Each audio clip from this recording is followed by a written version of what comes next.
I'm a professor in the Department of Exercise and Sports Science at the University of Wisconsin-La Crosse.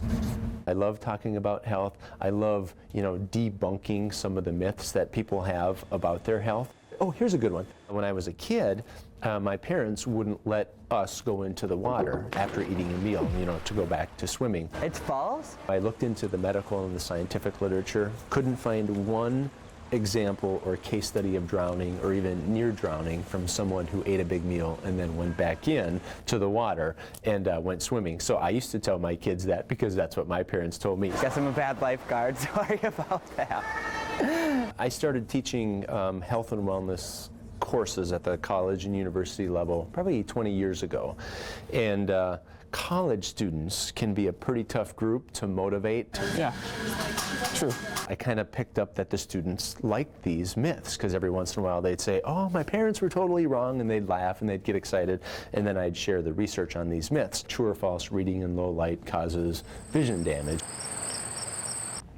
Well, I've heard it forever. I think I believe it. Yes. My kids just devour books, so I'd find them underneath their covers with a flashlight reading a book, be like, oh my God, your eyes are gonna, but that's not true either. Interesting. So sitting too close to the TV, reading in low light, none of that'll damage vision. Oh! Vitamin C helps prevent colds. Just remember being pumped with orange juice when I was a child, if I coughed.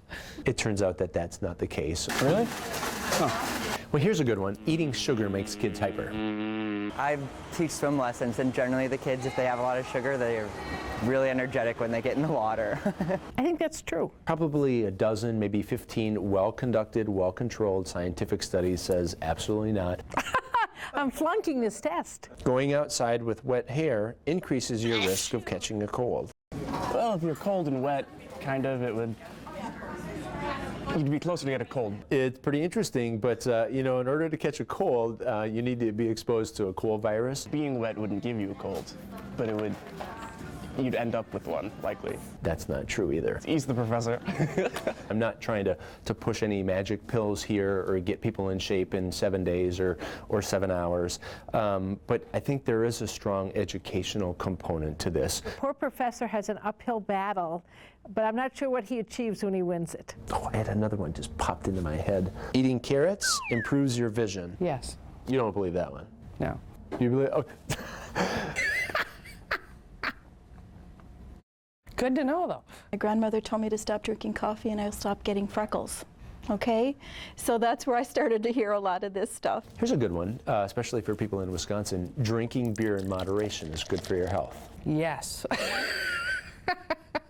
From personal experience. Some experts say it can help increase our good cholesterol levels, can help decrease our bad cholesterol levels.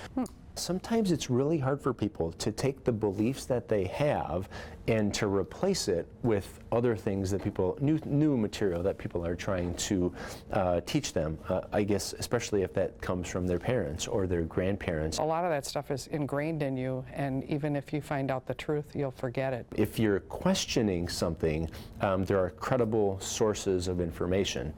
It might not be your mechanic, it might not be your hairstylist, it might not be your mother or your uncle or your cousin. I'm going to pretend like I didn't hear these answers so I can continue to live in my myth. I love talking about myths and misconceptions. Well, I guess we're just all suckers for little tidbits, little factoids that don't turn out to be factoids at all.